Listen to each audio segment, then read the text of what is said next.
त्याचे जे विविध पार्ट आहेत त्याचं वर्णन, त्याची नावं काय आहेत हा प्रश्न आहे. तर या व्हिडिओमध्ये आपण तबल्याची जी विविध अंग आहेत किंवा त्याला आपण इंग्लिशमध्ये पार्ट म्हणू ते सांगण्याचा प्रयत्न आहे. हा काळी 2 या स्वराचा तबला आहे.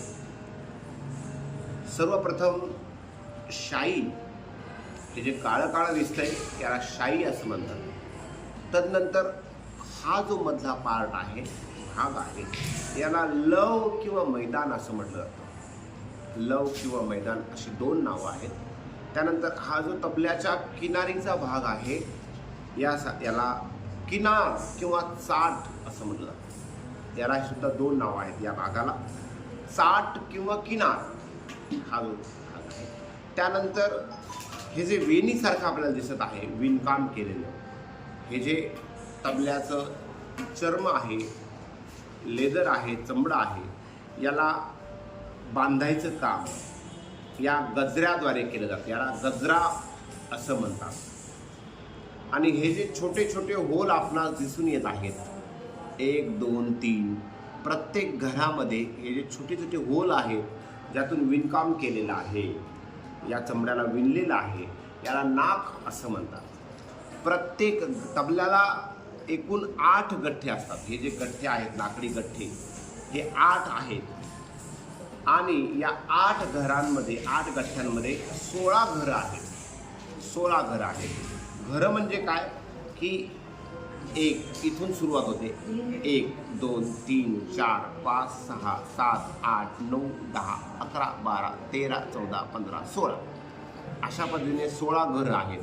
आणि या घरामध्ये हे जे 3 होल आहेत, प्रत्येक घरामध्ये 3 होल, अशा पद्धतीने 48 होल आहेत या पुडीला. शाई, मैदान, चाट आणि गजरा ह्या सगळं मिळून याला पुडी असं म्हणतात. काय ह्या सगळ्या एकत्रित जर आपण हे सगळं केलं तर या सर्व पार्टला पुडी असं म्हटलं जातं.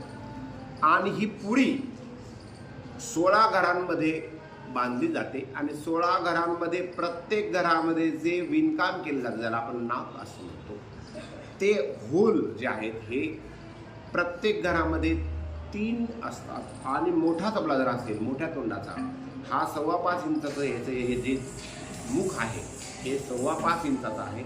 असे मोठे मुख जर असतील, मोठे तोंडाचे जर तबले असतील, उदाहरणार्थ 6.5 इंच, 7.25 इंच, 7.25 इंच, 7 इंच, 6.5, 7.25, 7, 7.25, या मोठ्या तोंडाच्या तबल्यांना 64 घराची पुडी देखील असते.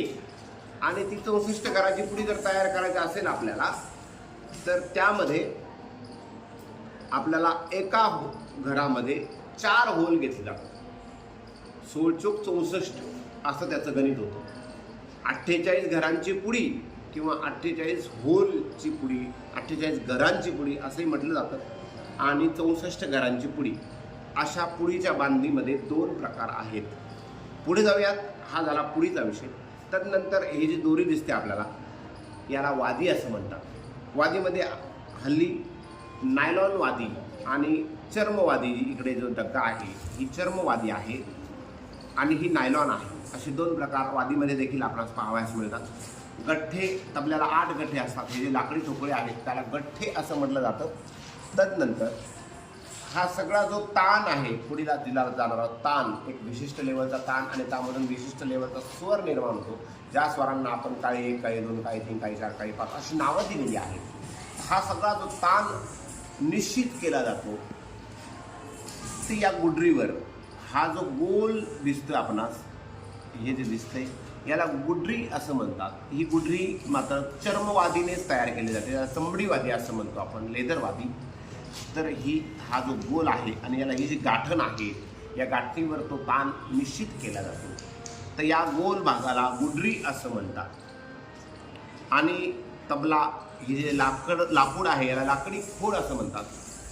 लाकडी खोडामध्ये मग शिसम, खैर शिसम, आंबा, लिंब अशा वेगवेगळ्या प्रकारच्या झाडांची खोडं, त्यांचं लाकूड या पद्धतीने बनवलं जातं. त्याला लाकडी खोड असं म्हणतात. आता त्याच पद्धतीने खाली ज्याच्यावर तबला ठेवला जातो त्याला चुंबळ असं म्हणतात किंवा रिंग असं म्हणू आपण. ही झाली तबल्याची माहिती. त्याचप्रमाणे डग्ग्याची माहिती. शाई, जसं तबल्याचं छोटं मैदान आहे तसं हे मोठं मैदान आहे. मैदान किंवा लव असं म्हटलं जातं. त्यानंतर ही किनार किंवा चाट, गजरा, वादी. जसं तबल्याला गठ्ठे असतात तसं ताण कमी पडल्यावर डग्ग्याला सुद्धा खिट्ट्या लावल्या जातात ताण वाढवण्यासाठी. तर याला खिट्ट्या असं म्हणतात. या खिट्ट्या 2 प्रकारच्या असतात, लाकडी आणि प्लास्टिकच्या. तर आपल्याला प्लास्टिकच्या खिट्ट्या पण आढळतील. त्याचप्रमाणे मगाशी सांगितल्याप्रमाणे जशी ही पुडी तशी डग्ग्याची पुडी. याच्यामध्ये पण आपणास पाहावयास मिळेल की ही 64 घरांची पुडी आहे. जसं ही 48 घरांची आहे तसं मगाशी सांगितल्याप्रमाणे ही 64 घरांची पुडी आहे. याचे जे होल आहेत प्रत्येक घरामध्ये 1, 2, 3, 4 असे होल आहेत. म्हणून ही 64 घरांची पुडी आहे. शक्यतो डग्ग्याला 64 घरांचीच पुडी असते. काही वेळेला 48 घरांची पुडी देखील असते, पण जास्त करून प्रामुख्याने 64 घरांची पुडी असते. त्याचप्रमाणे मगाशी सांगितल्याप्रमाणे ही गुडरी, त्याच्यावर हा ताण निश्चित केला जातो या गाठणीद्वारे. तदनंतर ही वादी, चर्मवादी. आणि जसं हे लाकूड आहे तसं डग्गा हा पूर्वीच्या काळी लाकडांचे पण डग्गे होते, आपणास पाहावयास मिळत असतील, पण ते आता रेअर आहेत. धातूमध्ये तांबा हा तांब्याचा डग्गा आहे.